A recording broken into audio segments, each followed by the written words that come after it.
વિવાદમાં માંડવી દરિયા કિનારે ચાલી રહેલા ફેસ્ટિવલને કારણે હજારો પર્યટકો અહીં ઉમટી રહ્યા છે। ફેસ્ટિવલના કાર્યક્રમો સંગીત અને મનોરંજન વચ્ચે ટૂંકા વસ્ત્રો પહેરી તથા મર્યાદા ઉલ્લંઘન કરાતી હોવાના દ્રશ્યો સામે આવી રહ્યા છે।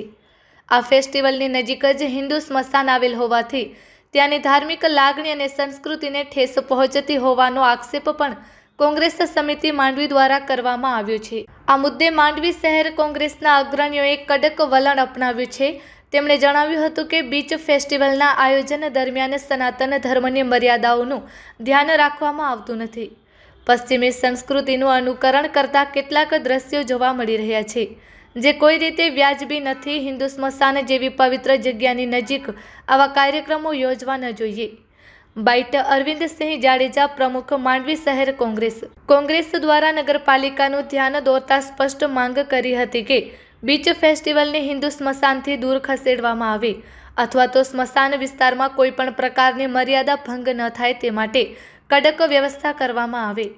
ધાર્મિક લાગણી અને સંસ્કૃતિનું રક્ષણ કરવું નગરપાલિકાની જવાબદારી હોવાનું તેમણે જણાવ્યું હતું। તેમણે ચેતવણી આપતા કહ્યું હતું કે જો નગરપાલિકા દ્વારા આ મુદ્દે યોગ્ય અને તાત્કાલિક નિર્ણય લેવામાં નહીં આવે તો આગામી દિવસોમાં માંડવી કોંગ્રેસ દ્વારા નગરપાલિકા સામે ઉગ્ર આંદોલન કરવામાં આવશે અને જરૂર પડે તો નગરપાલિકાને તાળાબંધી કરવાની ફરજ પડશે।